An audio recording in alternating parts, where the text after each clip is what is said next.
ದಕ್ಷಿಣ ಭಾರತದ ಕುಂಭಮೇಳ ಎಂದು ಹೆಗ್ಗಳಿಕೆಗೆ ಪಾತ್ರವಾಗಿರುವ ಕೊಪ್ಪಳ ಶ್ರೀ ಗವಿಸಿದ್ದೇಶ್ವರ ಜಾತ್ರೆ ಗವಿಸಿದ್ದೇಶ್ವರ ಜಾತ್ರೆ ದಾಸೋಹಕ್ಕೆ ಸಕಲ ಸಿದ್ಧತೆಗಳು ಅಂತಿಮವಾಗಿವೆ.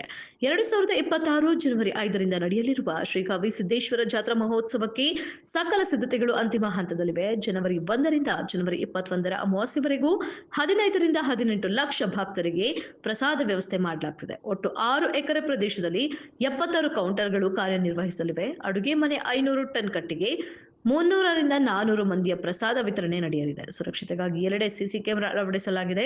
ಶ್ರೀ ಗವಿಸಿದ್ದೇಶ್ವರ ಜಾತ್ರಾ ಮಹೋತ್ಸವ ಆರಂಭವಾಗಿದ್ದು 2026 ಮಹಾರಥೋತ್ಸವ ಹಾಗೂ ಧಾರ್ಮಿಕ ಗೋಷ್ಠಿ ಮುಂತಾದ ಕಾರ್ಯಕ್ರಮಗಳು ಜರುಗಲಿವೆ.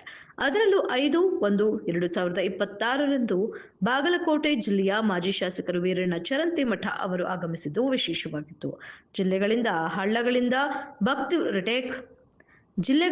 ಹಳ್ಳಿಗಳಿಂದ ಭಕ್ತವೃಂದ ಆಗಮಿಸುತ್ತಿದ್ದು ಅಜ್ಜನ ಆಶೀರ್ವಾದ ಪಡೆದು ಪ್ರಸಾದ ಸೇವಿಸಿ ರಥೋತ್ಸವ ಕಾರ್ಯಕ್ರಮಕ್ಕೆ ಕಾಯ್ತಾ ಇದ್ದರು.